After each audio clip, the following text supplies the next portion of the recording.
It's my pleasure to welcome you all again for this short-term training program on emotional intelligence for teaching staff in enhancing efficiency of students. I welcome Dr. Abba Bhatia ma'am. Um, Now I would like to call upon our head of the department, Dr. Pipiyadeshni, to introduce our speaker. Thank you, Kavita. So, good evening, participants. Thank you for joining for the fourth session on day two. And it is my privilege in welcoming Dr. Abha Bhatia and a very just introduction about her. And she is here to talk about soft skills and social competence for teacher, which is a very interesting session. And this is a second day as such. Now, I think we are getting into the title. So, the first three sessions were all about introduction and we have a very eminent speaker to start with the session. So, Madam is a co-founder of V Mantra, and she's a proprietor of Abha Bhatia Consultancy, and she's a behavioral scientist, independent consultant, and a soft skill trainer who has 2 decades of experience in training and development. And her area of expertise is personal effectiveness, soft skills, stress management, conflict management, and she has also been a personality development trainer, and she has worked across different industries and also IT sectors. And her educational qualification is she has completed her doctorate in organizational behavior from IIT Madras. So it is such a challenging task, so really happy to have you, ma'am. You are a right person for this topic.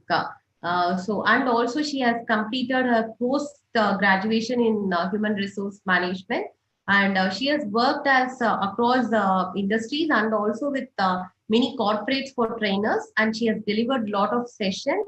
And she's a very social oriented person, and she's a very much value oriented person. Like a ma'am guide is Rupa ma'am, and Rupa ma'am never refers anyone without a proper background. So when I invited her, she said, "Ma'am, for this topic, more than me, Abba will be a right person to talk on. To get a testimonial from such a behavioral expert is something great." So, ma'am is a behavioral scientist. That is the right word. Thank you, ma'am, and you are very kind enough in accepting the invite when I just stated the topic. So that shows the interest you have towards on this topic and towards the people. And thank you for your valuable time. And she is presently located in Bangalore, and she takes care of her own organization, and she's also a co-founder of the Mantra. So she has spared the time for us. Thank you, ma'am. Thank you for joining us. And over to you, ma'am. Thank you. Much, Dr. Priya. Yes, ma'am. Are you able to hear me now? Yes, ma'am. Perfect. Okay. Thank you so much, Dr. Priya, for such a wonderful introduction. And good evening to everybody else in the room. I really wish that we were face to face and we had the opportunity to see each other and introduce each other. But given that we have only an hour's time, let's try and make the maximum use of this time for knowledge sharing that we have. I'm also told by Dr. Priya that this is the fourth session. So I'm assuming that you've had enough time and opportunity to interact with each other. So some of you may already know each other. Some of you may be from the same institute. So you may already be familiar with each other. At any given point of time, if there is anything that you want to say, especially because we are in a virtual platform, and while uh, we all know that nonverbal communication cues is so important for us as teachers, for us as professors. Unfortunately, the medium that we have today does not give me the opportunity for those nonverbal cues. So I'm going to request you to just unmute yourselves and pause me if you have a question. You're more than welcome to stop me if you have to share an experience. You you're more than welcome to pause and unmute yourself if you have to contradict me or even corroborate what I'm saying with an experience of yours. So the more we interact, and especially given that we are all from the academic field, the more we interact with each other, we already have a rich resource of our own experiences to build on. That will make it more interesting for us, and that will also make it more relevant for us if we are able to fall back on each other's experiences. So while I understand that I'm facilitating, but I also understand and respect that each of you bring your own valuable experiences to today's session. So the best way for us to learn is from each other and share those experiences and interact with each other to make this a wonderful session and an experience for all of us. Right. So on that note, let me begin the session today. And since this is your fourth session and there's so much that you have already heard about EI, emotional intelligence, as we popularly know the term to be, I would like to begin the session by asking you, do you think emotional intelligence and social intelligence is the same? Anyone who has an answer can unmute and give me the answer. It's your perception. I'm not looking for textbook answers, so you don't need to Google or look at your notes. But from just hearing the term emotional intelligence and social intelligence, do you think it is the same, or do you think it could be different in some ways?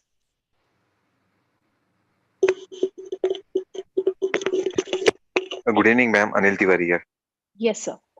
Ma'am, I think emotional intelligence is the base for social intelligence, because emotional intelligence may be a smaller concept and a social intelligence is a broader concept, Mm-hmm. which teaches to how to behave in the society, what type of culture etiquettes we are supposed to follow when we are living in the society. And as far as emotional intelligence is concerned, it is, I think, individual uh, based quotient.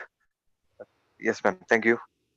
Thank you, Anil sir. I think yes, absolutely right that SI could be the broader umbrella and EI could be a subset of SI. Anybody else? What do you think?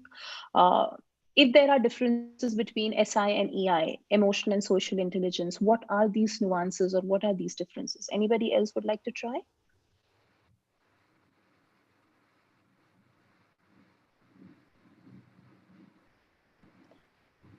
Okay, so let me ask you, what is EI? Having spent 3 sessions talking about EI, what is EI? What in your understanding is EI?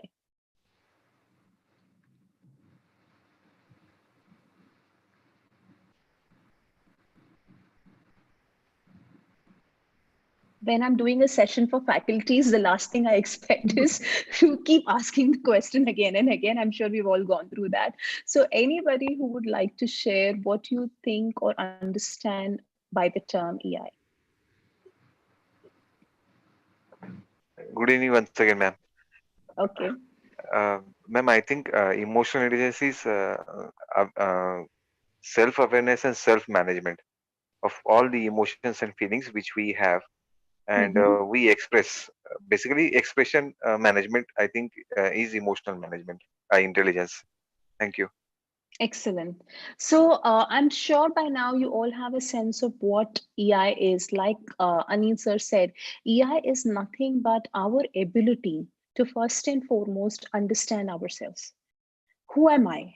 What are my emotions? How do I feel in a given moment of time? So if I'm entering a classroom with new set of students, what is my feeling? If I'm entering a classroom of, let's say, my final year engineering students with whom I've already interacted for 4 years, what is my feeling? So my own sense of who I am and what I'm feeling, along with my ability to manage these feelings, is my emotional intelligence.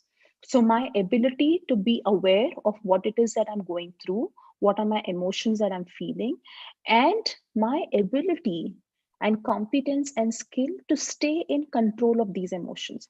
So, for example, in a classroom, if I have a bunch of students who are very naughty, who are very mischievous, who are not listening, who are not attentive, my ability to control my temper and anger and not let these students hijack my class is my emotional intelligence. So, now what is social intelligence? Social intelligence is nothing but my ability to become aware of emotions of those around me. So, if I have a high EI, I'm aware of myself and my emotions. And when I have a high SI, I'm aware of emotions of those around me. So, in the context of teachers, in the context of academicians, it could be our students, it could be our colleagues in the department, it could be our interdepartmental colleagues, it could be our principals, it could be our admin staff, it could be the parents if at all we are interacting with parents. It could be just about anybody, right? So am I, as an individual, aware of people around me and how they're feeling? So for example, if I'm taking a session, or if I'm losing my temper, or if I'm anxious about a new topic, or if I'm anxious about their final year exams, what is this emotion that I'm feeling having an impact on those around me? That becomes my social intelligence. And along with being aware of those around me and their emotions around me, my ability to moderate my reactions, to moderate my communication in a manner to generate positive emotions in those with whom I am interacting becomes my competence or social skills. So, like Anil sir said, SI or social competence is a broader umbrella, and EI becomes a subset because SI becomes more inclusive in the context of including the organization, including colleagues, including students, including parents. Basically, it includes all your stakeholders, and it focuses on the abilities and competencies we have as individuals to manage these different relationships that we work with. So can I, whether I agree with a colleague or not, whether I agree with another faculty or not, do I have the ability to manage that conflict positively at work? Whether I like a student personally or not, there may be a value conflict with a student. I may think sincerity is extremely important. The student may think it doesn't matter, as long as they score well, you mind your own business. Do I have the ability to keep such differences aside and still ensure that the work relationship remains intact, and we are result focused and goal oriented in our communication with people in a work context and organization? So is this clear? EI and SI, is it clear? Yes, ma'am. Any questions? I'm sure you must have been shown the EI model in the last three sessions that you've had. This is just a summary of what you have already seen probably. So EI, like I said, is ability to sense our own emotions and manage our own emotions. So that is self-awareness and self-management, which becomes my personal competence or emotional competence. And SI is my social awareness and my ability to manage the relationships in my social context, which becomes my social competence or social intelligence.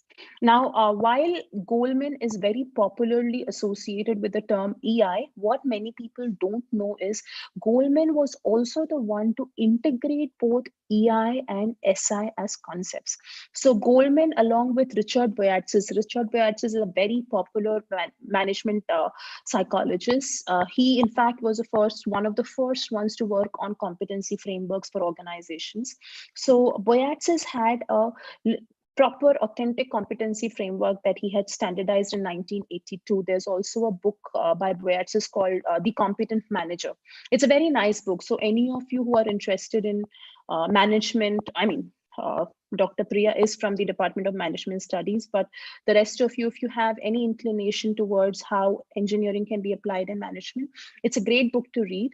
And given the extensive work that Boyatzis had done in the area of competencies, along with Boyatzis, Goldman redefined his EI model, and he looked at how can EI be integrated in workplaces in a more tangible application-oriented form. And that's where they came up with an integrated framework called emotional social competencies. All right. So emotional social competencies is a cluster framework which has four broad clusters of emotional self-awareness, emotional self-management or self-control, organizational awareness, and relationship management. So for any person to be successful, it is important for them to have a balance of both EI and SI. Just being very strongly connected with my emotions and having a strong ability to manage my emotions with without any ability to be aware of people around me is not going to make me successful. Similarly, being very external focused, where I'm aware of those around me, but I don't have a sense of my own emotions, that is also not going to help me. So if I want to be successful in whatever I do, whether it is being a teacher, whether it is being a consultant, whether it is being a trainer, whether it's being a facilitator, whether it's being a coach, it becomes extremely important for me to strike a balance between self and others in my management of emotions. Clear? Now that we have understood what EI is, what SI is, what I want you all to tell me is, each one of you, either you could put your answers in the chat window, or you could unmute yourself and just give your answers. I would like you all to share with me, having understood what SI is, what social skills is, what do you think is the relevance or significance of social skills in teaching? I'll give you some quotes to help you start off with it. Thorndike, he's known as a father of social intelligence. In 1920, he pointed out, he made a remark saying that a best mechanic in a factory may fail as a foreman for lack of social intelligence. Meaning, if you don't have the ability to work with people, understand people, you're pretty much useless at your job, right? Adam said that if your actions inspire others to dream more, learn more, do more, then you're a leader. There's no separation of mind, emotions, thinking, and learning. Everything is linked. People buy into a person before they buy into a vision. This is a very popular quote by Maxwell. So whenever you read any management books or any growth and transformation and personal development book, you will see a lot of such quotations from popular people where they emphasize the role of social skills, where they emphasize the role of social competence and success. So as experienced faculty members of reputed institutions, I want you to share with me, given your experience, what do you think is the relevance of social skills and social competence in improving your skills and efficiencies as faculty?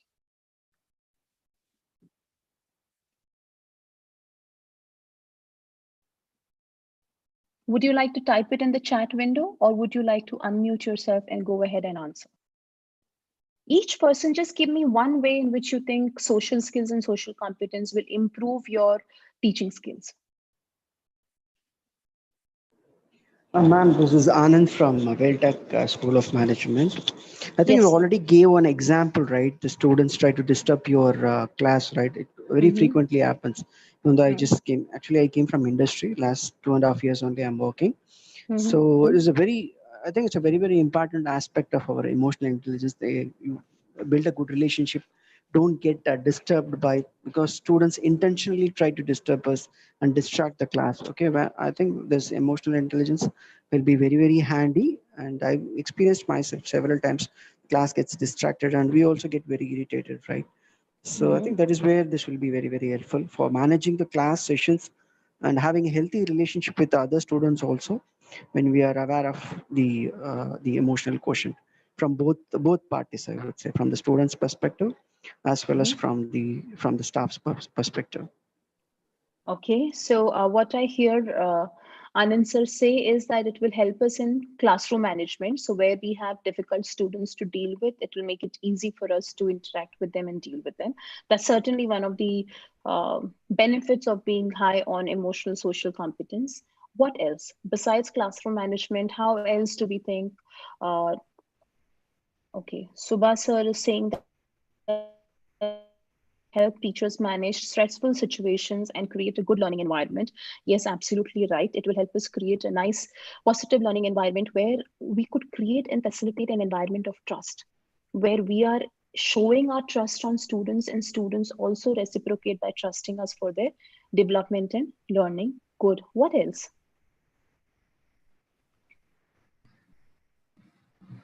Why else should we talk about EI, SI? How is it even relevant, especially if you're teaching in pure sciences? How does this soft skill become so relevant and important?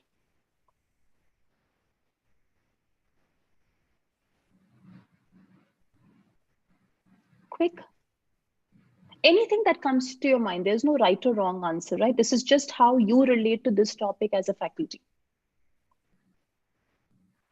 So I feel, ma'am, like your question is how social competence and soft skills improve our efficiency as teachers.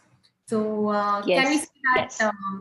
like, ability to understand the social skills, that is social competence, will enable more of empathy between the teacher and student relationship.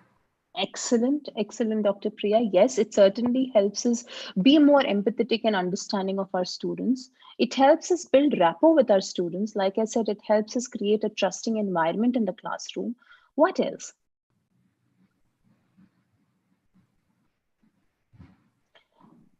We So, can yeah, go ahead. Sorry.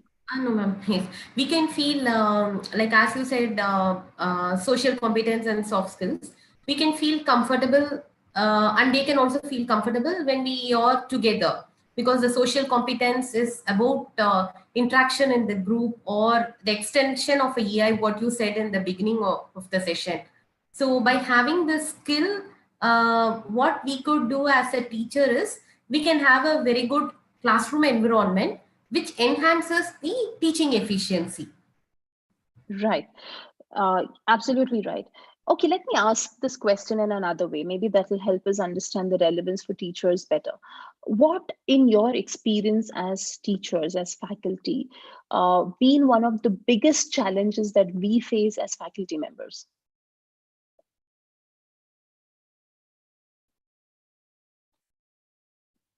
What is one of the biggest challenges, a challenge that you've all faced as a faculty member? Each person could have a different challenge.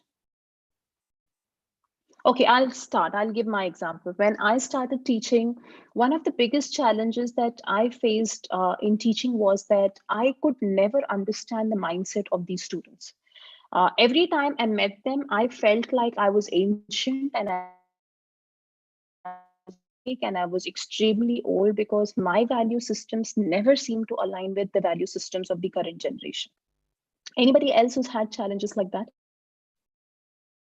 Sometimes I would feel that I'm teaching aliens because the language I spoke never seemed to make sense to them, and the language they spoke never seemed to make sense to me.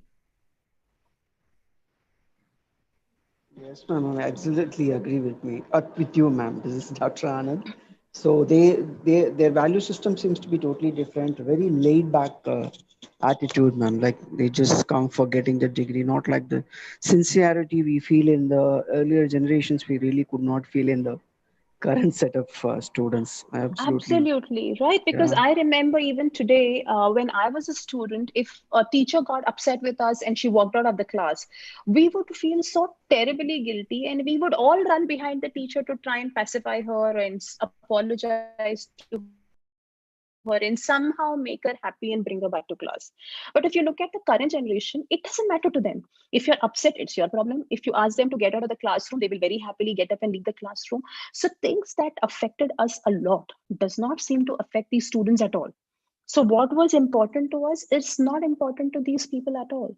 We thought that if someone is our teacher, they deserve respect, right? It doesn't matter. We never thought of whether they deserve it or whether they commanded respect because it's a teacher. Teacher is always right. And there were certain value systems with which we grew up. But the current generation or the millennials, as we like to call them, come with a very different set of value systems. And it is very, very important and very critical for us as faculty members to be able to build our social awareness to understand these students. Because if we do not make the difference and if we do not attempt to understand these students, we will never be able to connect with these students. We will always be at loggerheads. We will always be at crossroads. They will think that we are archaic and we are old fashioned. We will think that these people have absolutely no manners and no common sense. And if we are at crossroads, then learning becomes very difficult because they will not respect us enough to learn from us and we will not trust them enough to teach them everything that we know. So having social competence and having social intelligence becomes extremely relevant for us as faculty members because it is the only tool available to us to understand our audiences, to understand our customers. If you want to use the word customers, it may sound bizarre as to why students become our customers, but the reality of Our education world today is that students are our customers. And students walk into a college with that attitude that I have paid the fees and they're paying premium fees. I didn't pay that much fees. My entire year's fees was 700 rupees, right? But today, 700 rupees is not even their monthly expense. They are paying lakhs and lakhs in fees, and they come with that sense of entitlement that I own this place because I have purchased and I have bought this education. I don't want to get into the debate of whether that is right or wrong, because we, given our value systems, will certainly not align with that philosophy. But all I'm trying to tell you is whether you and I like it or not, that is a reality of the generation with whom we are dealing. And that is why it becomes extremely important for us as faculty members to build upon our social competence, to build upon our social skills, and hence invest our effort in understanding who are my students today. What are the kind of students I'm dealing with today? Because these students are not the same as students 10 years ago, certainly not the same as students 20 years ago when you and I were probably students. So it becomes extremely relevant for us as teachers. All right, clear? Any questions so far? Now, how does emotional intelligence work? How does emotional competence work? There is, unlike a lot of self-help topics, a lot around EI and SI has very strong biological research and very strong biological evidence to support the theory around EI and SI. Basically, there is a lot of functional MRIs being done in UK, US, and the research using these fMRIs state that people tend to mirror each other. We have in our brains what are known as mirror neurons. So if I'm feeling happy and if you're watching me, just by observing my happiness, your mirror neurons get triggered and you start feeling happy. If I'm feeling anxious, just by watching my anxiety, your brain gets triggered and it starts feeling anxious. So that is one of the reasons why social awareness becomes extremely critical, because we tend to mimic, we tend to mirror the emotions and feelings we see in each other. This is true for all of us. If you just go back in your experience, you will see that when someone else is angry, it is so easy to trigger anger in you, right? Because that's the emotion your mirror neurons pick up on. If someone is anxious, it immediately makes us anxious too. We also get anxious, we also get stressed. That's the work of mirror neurons. And that is why when we tend to develop soft skills and enable ourselves to make to keep our feelings positive, it also influences positive feelings in those around us. And it is also important to note that our decisions are not all the time rational. No matter how much thought has gone into it, no matter how much data analysis has gone into it, decisions are also triggered by emotions in individuals. And this is why emotional and social intelligence has very strong roots in biology. So it's not just some gyan given by some psychologist sitting somewhere. There is a lot of research that's gone into it. There is a lot of physical evidence that shows that our brains mirror emotions around them. I'm not sure how many of you have heard of emotional contagion. It's a very interesting topic. If you have time or if you like reading, do read up a little on it. Emotional contagion is a very related construct to EI, where the entire construct is about how emotions are contagious. Whether coronavirus is contagious or not, there is hard evidence that emotions are contagious. And that is why one person's emotion very easily gets transmitted in the social context around that person. Which is why if a teacher walks into a classroom feeling anxious, most likely after an hour's class, the teacher is likely to leave the classroom also feeling anxious. If a teacher walks into a classroom feeling confident and feeling trusting, then the teacher is going to attract the similar emotions from the students, and students are also going to experience that confidence. Students are also going to reciprocate with that trust that they see in their teachers. So, which is why SI becomes extremely relevant for us as teachers. It helps us understand that we can influence, we can help our students navigate through positive emotions by simply encouraging them to observe those emotions in us. All right. Any questions so far?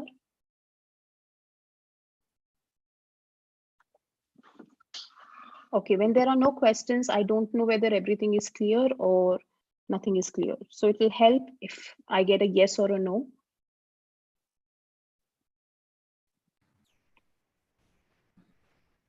You're clear, ma'am. So All right. Okay. So I'm not sure. Dr. Priya, do we have the option of creating breakout rooms here? yes, ma'am. Sure, you can. Uh, so could someone help me with that option, please? You wanted to have this. Usually, the speaker does it, ma'am, and I don't know how to do it. You wanted to go for a Uh, separate. yes, I'm just looking for, usually there is an option to create breakout sessions. Yes, ma'am. I am not able to see that on my screen.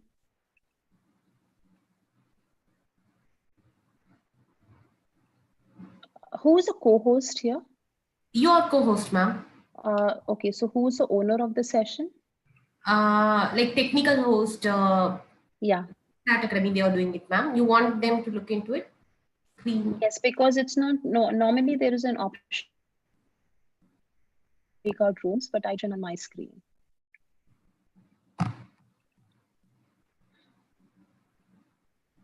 I'll also have a check.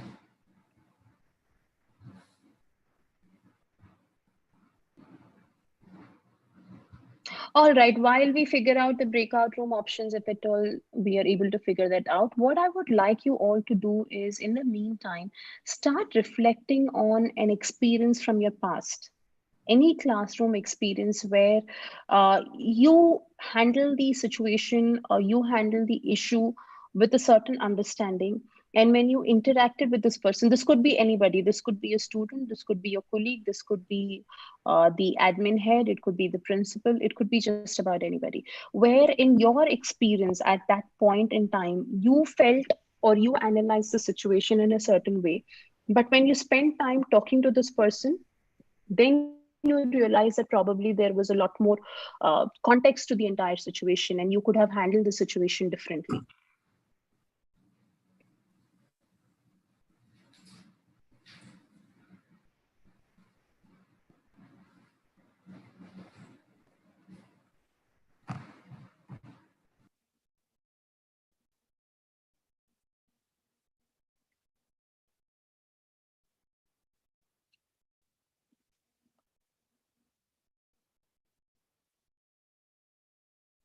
Is my question clear?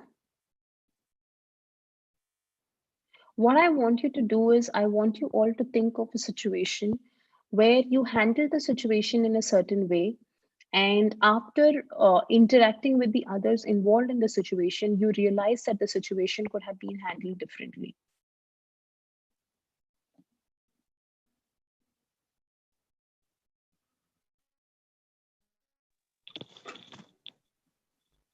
Myself, Anand again, ma'am, from Tech University. We Yes, have yes, been sir. doing inquiry on mobile theft in our college, ma'am. Mobile Wherein theft. Okay. one of my students, Mhm, actually, I thought he was guilty of actually stealing the mobile along with two more students, and I mhm, was one of the person who was inquiring that, as I was his class teacher. mhm, So my perspective was always thought that he was also part of that plan and in stealing the phone and selling it to the outside people, right? So mhm, and later that during my it was almost did like a police interrogation. Okay, so I mhm, felt really bad on those days. Even I was emotionally very stressed since I had to do that. I had to get some write-ups from that person, and later when we came to know that his part was very minimal. He was just the person who showed the shop to them, but actually it was done by somebody else from mhm. some other class. I felt really bad. I think I could have handled it slightly better, been a little soft with them, right?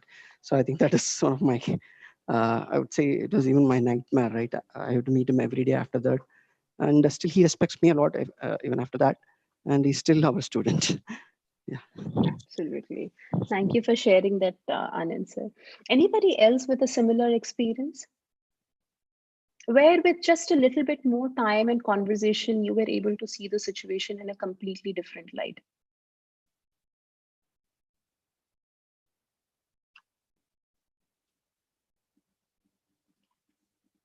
See, the reality is, as faculty, we sometimes do not realize that there are a lot of places where we operate out of our own assumptions and past experiences.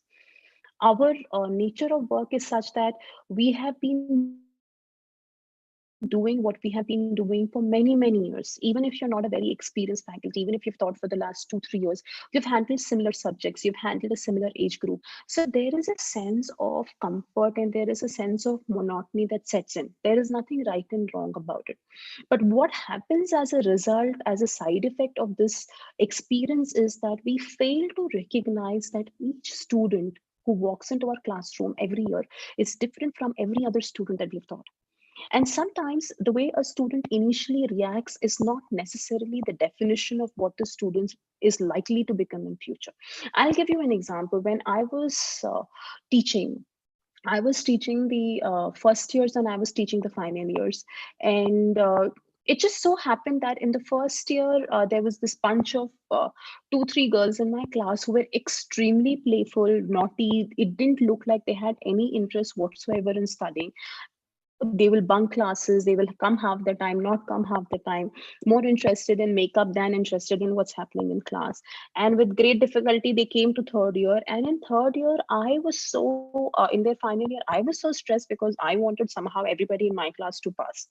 And I would sit with them, give them assignments, give them a lot of uh, practices, give them exams. And I in my head had, though they liked me as a person, though they liked me as a teacher, in my head, my concern was these girls are going to just waste their future and waste their life, and they're never going to be able to do anything with their life.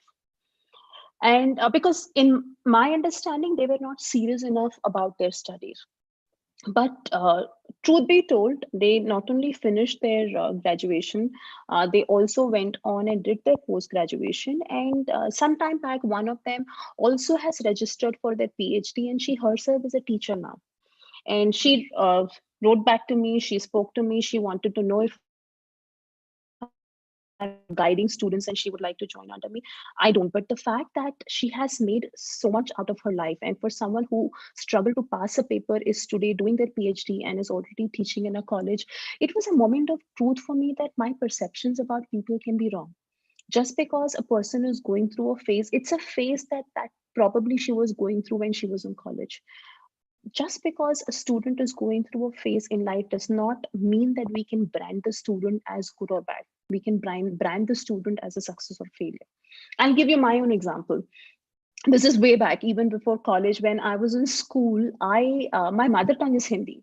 But when I was in school, for some reason, and I would like to think it was probably the teacher, I don't remember that much, but I hated Hindi. So Hindi was a battle at home. Every time there was a Hindi exam, there was a Hindi test, I would cry, I would scream, I would throw a fit, I would refuse to go to school on that day.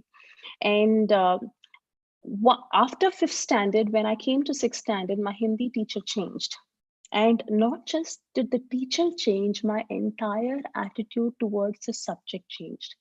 And all the time the teacher was so encouraging, so involved. She would help me understand, she would keep constantly giving me positive feedback, she would constantly keep reinforcing her trust in me, so much so that I became very good in Hindi. And when I was in my 10th standard, she would constantly tell me that, you know what, it is my one dream that I have is to have a national rank holder in Hindi. I'm going to retire soon. If there is anyone who can fulfill this dream, it is you.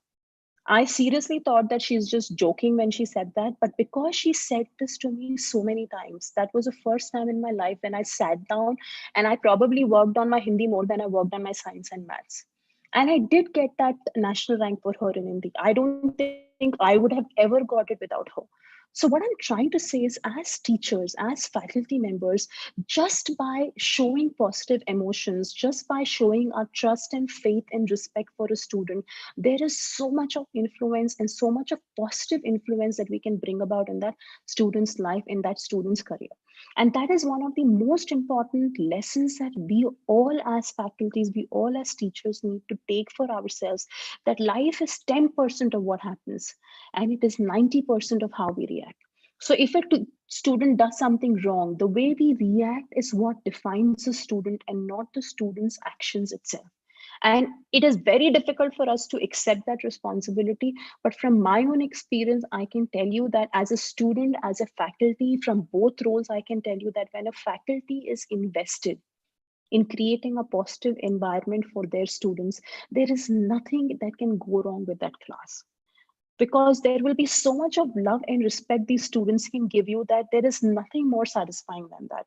It's so many years since I stopped teaching, but even today on my birthday, when there are students who still message me, who still call me, the kind of satisfaction and joy that I get is nothing else can compare to it. No amount of training programs, no amount of corporate certifications can compare to that joy that I get from the love and affection of my students. And that is possible only if we are able to invest that energy, invest our emotions in our students, and make that effort to understand what is it that is driving my students. So when we talk about effort to understand that, there are basic tools that we as faculty members, we as teachers need to have in our toolkit, need to develop in ourselves. First and foremost, observing what is happening with our students, because sometimes students are doing very well, sometimes the same student is struggling. So what is happening? Are we getting any cues? Does it look like the student is troubled? Is there extra help that we can offer? It could be academic help, it could just be someone listening to them, it could be like a counselor. If we don't want to counsel them, if we don't have the ability to do that, or if we don't have the time to do that, at least recognizing that maybe the student needs help and guiding them to the right person. Almost all colleges have counselors today, and being able to recognize when your students need help becomes a very important part of social skills for faculty members. Empathy, like Dr. Priya said, what is empathy? Empathy is nothing but my ability to put myself in another person's shoes. So, how is my student feeling? How is my colleague feeling? How are my co-workers feeling? My ability to understand how they are feeling in a given situation helps me a lot in managing my own reactions in that situation. So if I know that exams are approaching, someone is not been doing very well in their internal assessment, so there is a lot of pressure for them in their final exams, it does not help that student if I constantly pass on the same pressure. Your internal assessment marks are poor, you need to really work hard, I don't think you will be able to pass. If that's the dialogue I'm engaging in, I'm setting that student for failure already, because all I'm doing is passing off my anxiety to that student. Instead, if I turn around and say that I know your internal assessment marks are not as great as they should be, but you still have a chance, you still have the opportunity to work a little more hard and score well in your NSEM exam so that you will be able to clear your course. The minute I change my orientation by putting myself in that student's shoes, I automatically change the way a student is likely to react. See, there is no 100% success to it, but all we can do is at least have the satisfaction of having tried our best in a given situation. Listening is a very, very important toolkit. As faculty members, how much time are we spending in listening to what our students are saying? Are they understanding what we are teaching? Do they see sense in the curriculum? It is not enough to tell them that this is the curriculum decided by the board, you just have to follow it. When I was studying, I would have listened to it if a teacher said that. But today, the students want a lot of rationale, they want a lot of motivation to what they are being asked to study. So have we heard their concerns? Have we heard their challenges? And do we have the strength and stamina to look for answers that they are searching and give them those answers? True, it is a prescribed syllabus. You and I don't have the freedom to rework on the syllabus just because we find this irrelevant and boring. But can we make the effort of helping them see how is the syllabus relevant to them? Like I would have a lot of students ask me, how is Maslow's theory relevant? Maslow made his theory and he's long gone. How is it relevant for us? Why should we know Maslow's theory? Especially if you're teaching IIT students, they are engineers and they don't see sense in a Maslow's theory as a concept. So I can just say that it's there in your book. It's not my problem whether you see sense in it or not, or I can make my effort to help them see how, as engineers, they will use Maslow's theory in their day-to-day work. How, as engineers, they will recognize or they will practice Maslow's theory in their whatever roles and responsibilities they choose to take in their future. And that becomes important. That's a part of active listening. The next is our ability to understand their nonverbal cues. So, are they paying attention to us? Are they engaged in class? Are they listening to us? Are they in doubt? Because you can, the minute you read their expressions, you will be able to understand so much about what is happening in a student's mind. Assertive communication is one of the most important toolkits. It's one of the most important skills for anybody and everybody in life. Can anyone tell me what is assertive communication? Anyone who can tell me what is assertive communication?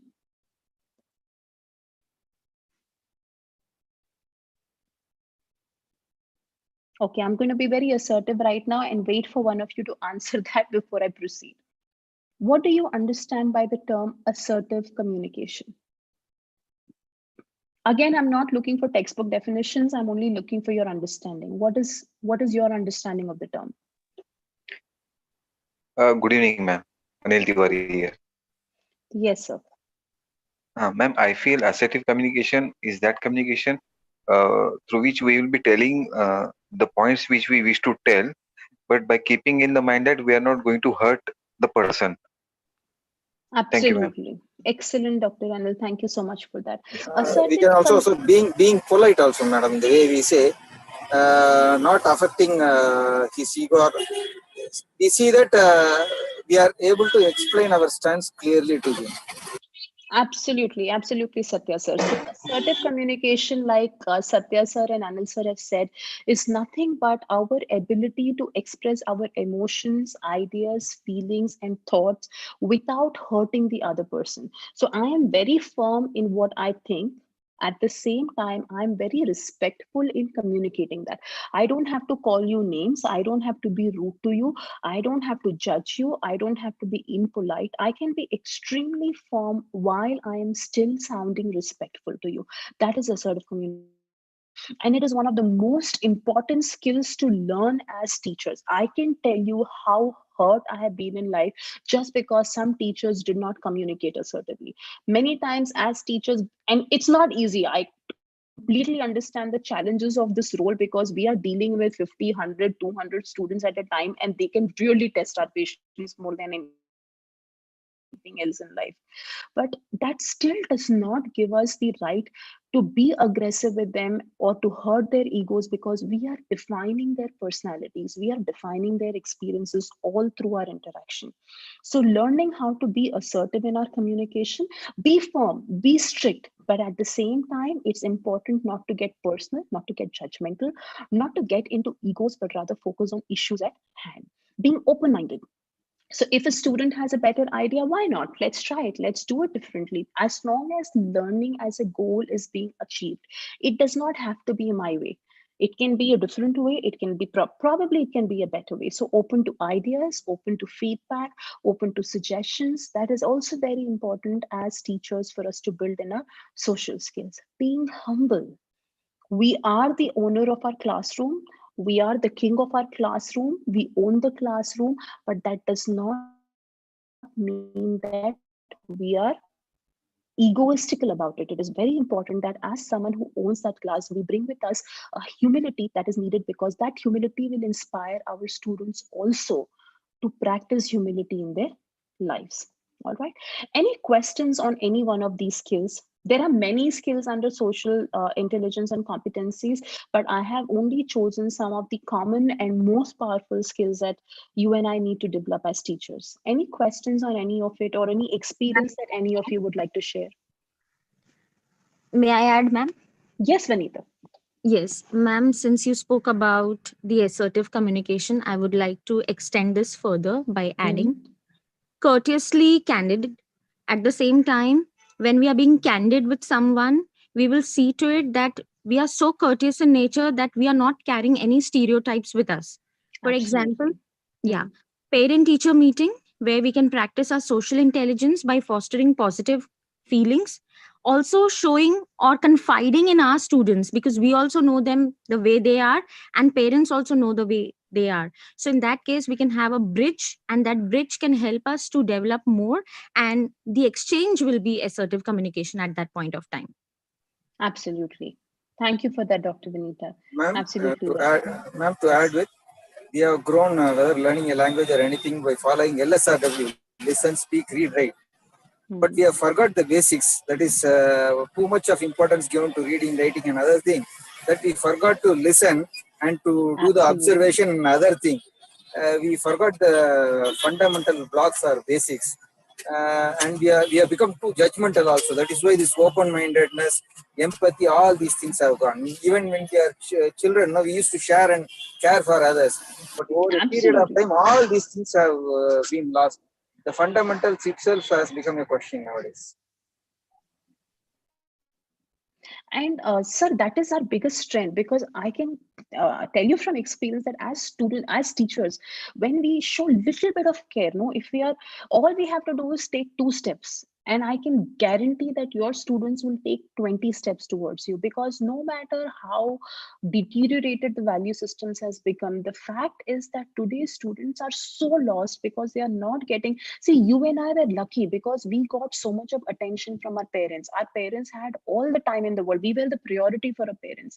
But unfortunately, when you look at the students today, they are struggling for attention. Parents are busy, both mother and father are earning, or they are busy with their social circle. There is so much of exposure on social media. They are rarely getting the time that we got. And if they find that one adult in their life who they can role model, who they can emulate, who they can learn from, who they can respect, they will do anything for you. All we need to do is make that little effort to invest in them as people, not just as a report card, not just as a grade sheet. And if we can look at them as people, there is so much influence that we can bring about in their life, that it's a very humbling experience to actually see the kind of impact we can make in our students' life. All right. Any question? A simple example, like whenever I would give assignments to my students, I am very clear that I do not give extensions. You can like me for that, you can hate me for that. But at the same time, when I'm setting a deadline, I would always be assertive in my communication, and I would tell my students, this is your assignment, and you tell me before this time period, you pick a date that you can submit this assignment on. And they have a very clear clarity that the minute they have given me a date, the date can be theirs, they can decide any date, but the minute they decide a deadline as a class, then there is no extension for anybody. If I don't get the assignment by that date, then I will mark them as F40 for that assignment. And they all know that, but they have the freedom and flexibility to pick that date. So it's a mutual respect. I'm giving you the freedom, you decide a date based on all your other assignments that works for you, but once you have given me a commitment, you don't go back on that commitment, and I will not come back and give you an extension on the commitment either. So when there is that mutual respect and you start treating them as adults, they also start behaving as adults. There will always be exceptions. It's not that 100% of the times we succeed in making all students see light, but there will, even if we can make a difference in 50% of the students who come across in our classrooms, I think we have still achieved a lot more. All right. Any questions? While what we discussed in the previous slides are skills in themselves, there are usually 1 or 2 day training programs on each of these topics. I'm going to leave the session today with simple pointers or tips that can help you practice these skills going forward. First and foremost, listen and ask rather than assume. So when a student is telling you that this is not possible or this has not happened, instead of assuming that the student is not serious, ask the student if there was realistic challenges that the student had, or if there was a personal issue at home. At least engage in a conversation for you to have communicated to that student that I'm willing to listen. And if after listening to the student, it looks like the student is just giving you excuses, then you do whatever disciplinary action is needed to be done. But don't assume that the student has lied or the student has cheated. At least make the effort to give them a chance. And even if it means it's a repeat offender, it still doesn't matter. Make the time and effort to listen to them and ask them for what has happened rather than assume what is wrong with them. Look for strengths and unique attributes in every student. We all as teachers have had favorite students. There are certain things about these favorite students that we resonate with, that probably are qualities that we ourselves had, and we like these students. But each and every student, no matter how hopeless, no matter how dud, no matter how difficult they are, each and every student has a strength, and each and every student has a unique attribute, and it is a teacher's responsibility to identify what that strength is. identify what that attribute is, and to work with the student on that. Because the minute you start encouraging them on something positive, it automatically puts them in a positive loop of performance. So even the most useless student will start showing you improvement if you're able to reinforce certain positive qualities that you observe in them. Use of humor in class is very important. Humor can be a witty humor, can be a remark, can be a joke, can be something uh, connected to the subject that you're teaching. But like, your ability to use humor is one of the best ways in which you can build rapport with your students. That doesn't mean we all have to become like jokers or stand-up comedians. It can be a witty sense of humor, but our ability to have a light interaction with our students facilitates a trust that we build with our students. Ask for reasons, ask them to tell you, okay, if you were in my place as a faculty, I had already given you ample time, and if my students didn't submit the assignment on time, you tell me as a faculty, what would you do? Right? Let them put them in your put themselves in your place. Ask them to think like a faculty. Help them to understand the kind of responsibilities that we have towards their future.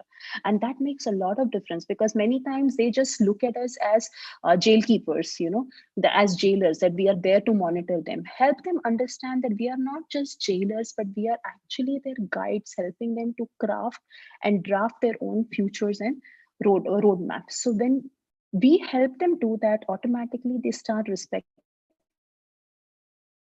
because they know that we are playing in their life. Know your values and demonstrate your values. If as a teacher it is important for me to come on time, if it is important for me to expect my students to come on time, it is extremely important that I come on time every time. If I'm late as a teacher, I have no business expecting my students to be there on time. So values need to be demonstrated for it to be expected. So if I expect certain values from my students, I need to be very sure that I'm demonstrating the same values in myself. Share and explore consequences. Instead of telling them that this is a task they have to do, help them understand the relevance of that task in their future. By writing their exam, by passing their exam, what's the benefit for them? This entire generation is obsessed with the question, what's in it for me? So if you want me to do something, what's in it for me?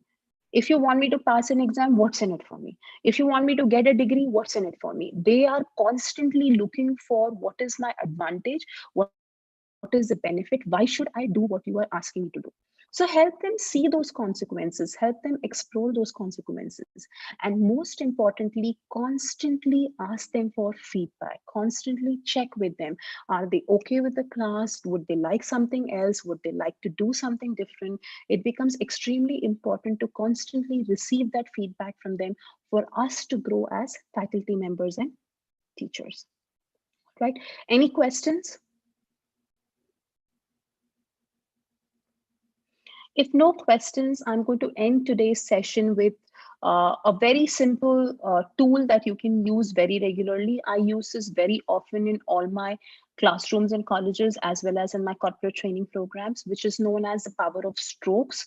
Strokes is a philosophy from transaction analysis. It's again a subset of psychology, where Eric Berne, who was the father of transaction analysis, he said that if you do not give strokes, in other words, if you do not give reinforcement to people around you, you will end up killing those relationships, right? So no feedback is worse than a negative feedback, and there is enough and more research around it. Students are constantly seeking feedback from us, whether they like it or not. The feedback that we give them makes a lot of difference in how they see themselves in future.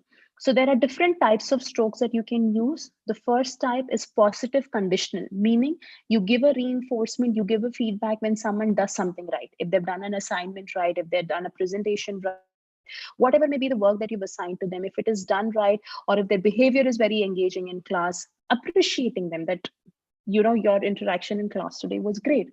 Just that one sentence makes a lot of difference in that student's motivation.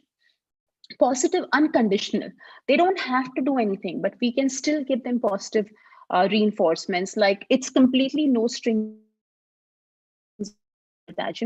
This is a great class, I love coming to your class. It's a completely unconditional positive stroke. But the minute we start using such reinforcement, it creates a very strong bond between us and our students. It creates a very strong trust between us and our students, right? Negative conditional, when they do something wrong, then correcting them, constructive feedback. You know what? This is what I expected from you in the assignment, and this is what I have received. What I would like you to work on in the next revision is this, this, this. That's a negative conditional stroke, that you've done something. While I appreciate the effort you've put in it, I really think you need to improve in certain areas. The fourth one, which we should not use, is negative unconditional, where we are constantly complaining, cribbing. You people are useless. This class nobody can help this class. I don't think you people will ever do anything in life. These are very common mistakes we make as students, where we start branding classes, where we start branding groups because of our frustration with whatever else we are dealing, right?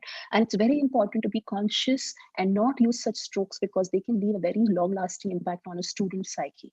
So it's very important for us to use reinforcements, at the same time avoid using negative unconditional reinforcements, and please give them strokes whether you do anything else or not. All right, any questions?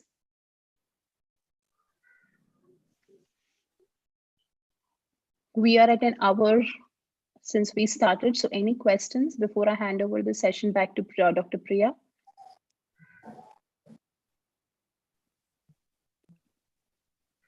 If you do have any questions, you can write to me. My email ID is on the screen. It's abhabigupta@gmail.com.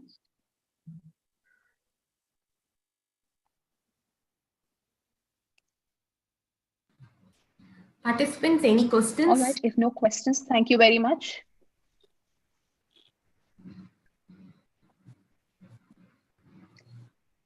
I hope the session was useful, and thank you, Dr. Priya, for giving me this opportunity.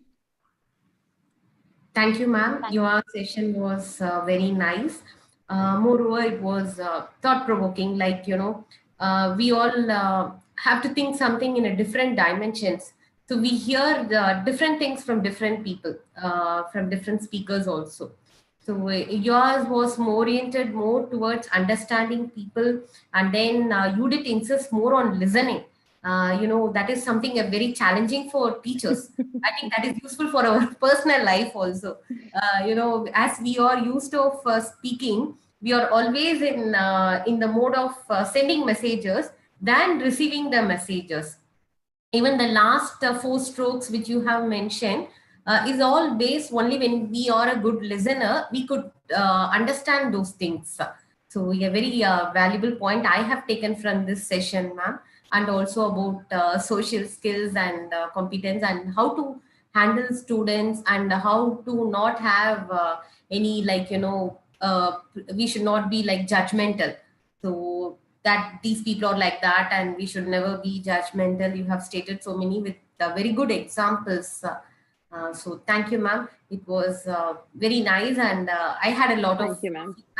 And I hope the participants also would have taken the inputs from you. Thank you, ma'am. And I have few doubts on social intelligence. Surely I'll connect to you through your mail, ma'am. Sure, ma'am. Absolutely. In fact, anyone who has any doubt, they can write to me, and I will do my best to respond to them. Sure, ma'am. Sure, ma'am. Thank you, ma'am. Any questions? Thank you. Thank you so much. All the best. Yeah, thank you, ma'am. So,